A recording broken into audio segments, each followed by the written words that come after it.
Hello and welcome. My name is Nate from Video Games Recon, and in this video we're going to discuss PlayStation Plus and PlayStation Now's value proposition, general problems, and well, whether or not they suck. Now, I know this is a completely subjective thing, but we're going to get into that in a minute. First, let's talk about what got me thinking about PlayStation Plus and Now in the first place. Well, to be honest, I hadn't given it a whole lot of thought. It was just the status quo to be a PS Plus member if you want to play games online. But I had a less than great experience with PS Plus's auto renewal system and customer service. Now, I'm not going to go into that here as I've already discussed that in a previous video. You can think of said video as a prequel to this video if you wish. And if you want to check it out, you can click on screen or the link in the description. Anywho, that whole debacle got me to thinking of why we even need PS Plus. And at around that same sort of time period, I started to see a bunch of marketing for PlayStation Now, which also got me thinking. And to cut an uninteresting story short, this inspired me to make this Talking Points video. So without any further yammering or ado, let's do it to it. Last generation, I was an owner of a PS3. And as you may or may not know, the PS3 didn't require a subscription model in order to play games online. Now for me, this was a major selling point when buying a 7th gen console, as with the Xbox 360, a gold membership was required to get the most out of your online experience. And the Wii? Well, although cool, was pretty much a gimmick box, and not really the place for quote-unquote hardcore gamers, so the less said about that, the better. Anyway, the downside of this for a PS3 owner was that you had to put up with the often janky PSN, whereas Xbox Live was often renowned as a much slicker and feature-rich experience. So comparing the two is like comparing apples and oranges, as to whether you're willing to pay for a better network experience or whether you want to keep your money. However, as we all know, since the launch of 8th gen, there is a parity of sorts between networks in terms of subscription models. Or so they're supposed to be, as although you get a lot of games, I'm going to refrain from saying free games as they're not really free. So, although you seemingly get more games than Xbox, they're not always of the highest standard. And again, no point talking about Nintendo here, as they're trapped in the past and a pre-online multiplayer mindset. Unless you want to play Smash Bros or be a kid now or a squid now, that is. Anywho, people have been saying a lot recently that they don't want so many indie games from PS Plus, and that has caught a lot of traction in the media, so much so that PlayStation has been forced to publicly respond.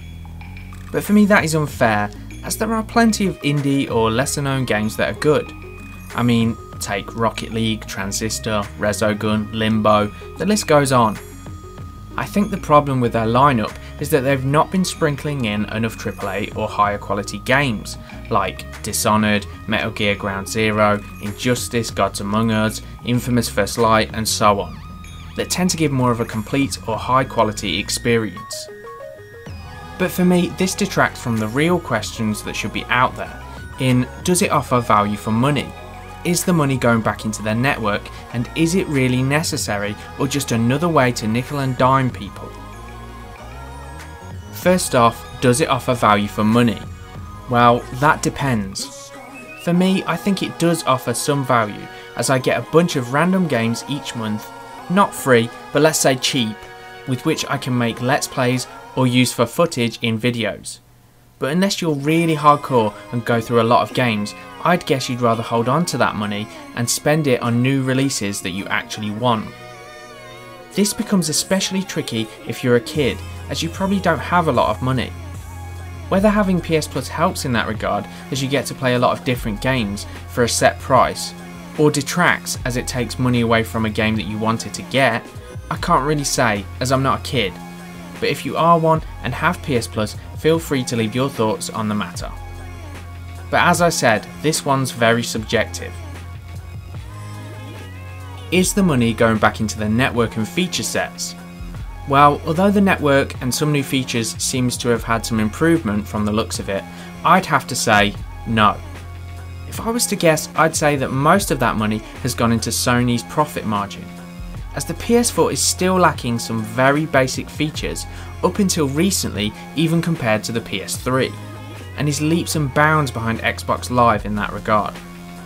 For example, you still can't even rename your PSN account, which is a big problem for some people who in their early to mid-teens would have thought names like We2007 or Fartman123 were cool or funny, who may well regret those choices in their late teens and early 20s, especially if they are, for example, pursuing a somewhat professional occupation or in college and their new colleagues want to share PSN IDs and play some games.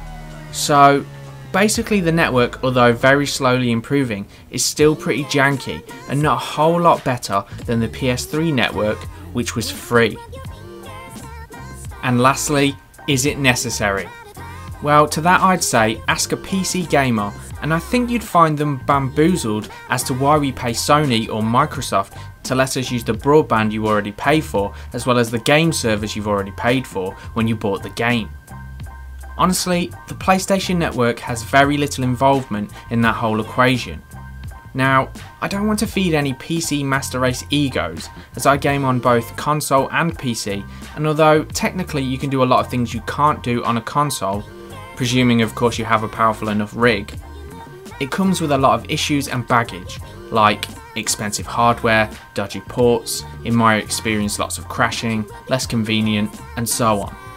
And that's excluding usual PC problems, for example like viruses from all that mind rot you've been jerking your gherkin to. So don't think of me as banging any PC Master Race war drums in that respect. But to put it bluntly, is it necessary? The answer is no, not really. So for me, PlayStation Plus makes sense to a degree, and to a hardcore gamer, or maybe even someone who doesn't have a lot of money and wants to play a lot of games, it has a fair value proposition. But to everyone else, I'd have to say it's just yet another way for these companies to nickel and dime us. Now let's go on to my thoughts and pitfalls surrounding PlayStation Now. I would assume many of the issues true of PS Plus are the same with PS Now in terms of its value proposition, as again for me it might make some sense, as would it with a hardcore gamer or someone who wishes to play a back catalogue they missed, or any weird and rare games that are only really accessible here. However, for the average gamer it may or may not make sense, especially when in the US it costs $20 a month and presumably just for the beta £8 in the UK. And that could be on top of a PS Plus subscription that you're already paying for. But this isn't even PS Now's biggest problem. Its biggest problems are getting it in people's hands, literally and metaphorically. As although broadband speeds in the UK are pretty good and there's no data charges, in rural areas there's no way this is going to work. And in certain parts of the US, not all, but in some areas, broadband speeds are either archaic, expensive, or have data caps. So this service is going to be near impossible for these people.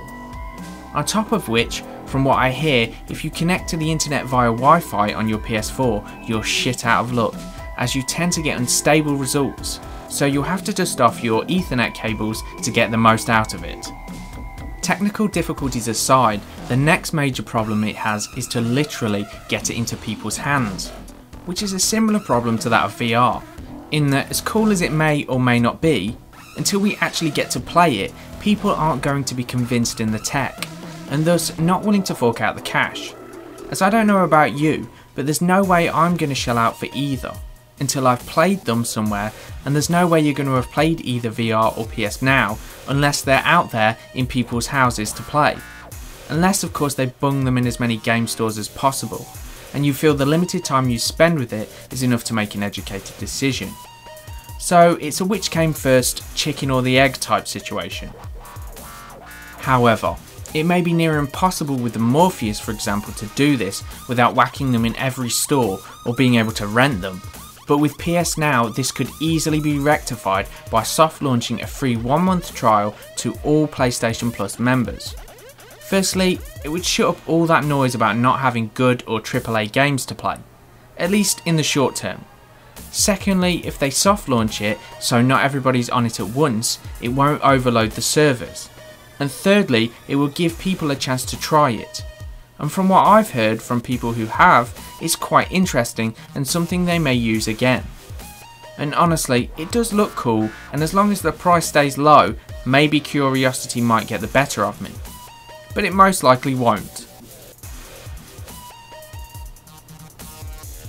So in short, to answer the question at the start of the video, does PlayStation Plus suck? Maybe.